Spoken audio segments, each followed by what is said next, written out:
यह अंश लगभग 2,500 एक भी पैसा नहीं कमा पाया था। उसके मन में केवल एक ही सवाल घूम रहा था कि आखिर वह पृथ्वी चाचा द्वारा दिए गए इस कठिन चुनौती को कैसे पूरा करेगा। वह बार बार यही सोच रहा था कि अगर वह असफल हो गया तो केवल चुनौती ही नहीं हारेगा बल्कि अपने आत्मसम्मान को भी खो देगा। रिमझिम उसकी मनस्थिति को भली भांति समझ रही थी। वह उसके सामने बैठी थी और उसकी आंखों में साफ दिखाई दे रहा था कि वह अपने पति का दर्द देखकर स्वयं भी भीतर से टूट रही है। उसने धीरे से कहा कि आप यह क्यों सोच रहे हैं कि आपको हर हाल में खुद को साबित करना है। मुझे आपकी क्षमता पर कभी शक नहीं रहा। आप जैसे हैं मेरे लिए वैसे ही पर्याप्त हैं। लेकिन समीर ने उसकी बात बीच में ही रोक दी। उसने गंभीर स्वर में कहा कि तुम मुझे गलत समझ रही हो। बात सिर्फ इस चुनौती की नहीं है। बात मेरे जीवन की है, मेरे आत्मसम्मान की है।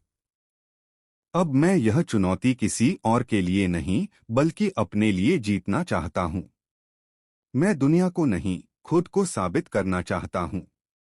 कुछ क्षणों तक कमरे में सन्नाटा छाया रहा। फिर समीर ने अपने जीवन का वह राज खोला जिसे उसने आज तक किसी से साझा नहीं किया था। उसने भारी मन से कहना शुरू किया कि जब वह बहुत छोटा था और पहली बार वीरगढ़ आया था तब उसे अपमान और तानों का सामना करना पड़ा था। लोग उसके बारे में तरह तरह की बातें करते थे। स्कूल के बच्चे उसका मजाक उड़ाते थे। महल के लोग भी उसे सम्मान की दृष्टि से नहीं देखते थे। हर कोई यही कहता था कि यह वही लड़का है जिसे उसके माता पिता ने छोड़ दिया है। लोग उसे दया और तिरस्कार की नजर से देखते थे। समीर ने बताया कि उसी दौरान एक वर्ष उसकी तबीयत इतनी खराब हो गई थी कि वह परीक्षा में बैठ ही नहीं पाया। लेकिन पूरे शहर में यह अफवाह फैल गई कि वह परीक्षा में असफल हो गया है। किसी ने उसकी बीमारी जानने की कोशिश नहीं की। सबने केवल उसका मजाक उड़ाया। हर ओर उसकी असफलता की चर्चा होने लगी। लोग उसे निकम्मा और अयोग्य समझने लगे। धीरे धीरे उसे महसूस होने लगा कि उसकी कोई इज्जत ही नहीं है। वह अपनी ही नजरों में गिर चुका था। उस समय उसके मन में इतना दर्द था कि उसने खुद को सबसे अलग कर लिया। उसने खुद को एक कमरे में बंद कर लिया और केवल एक ही संकल्प लिया कि अब वह अपनी मेहनत से दुनिया को दिखाएगा कि वह किसी से कम नहीं है। उसने दिन रात पढ़ाई की, अपनी पूरी ताकत लगा दी और अंततः पूरे स्कूल में प्रथम स्थान प्राप्त किया। उसी दिन उसने ठान लिया था कि अब वह कभी हार नहीं मानेगा।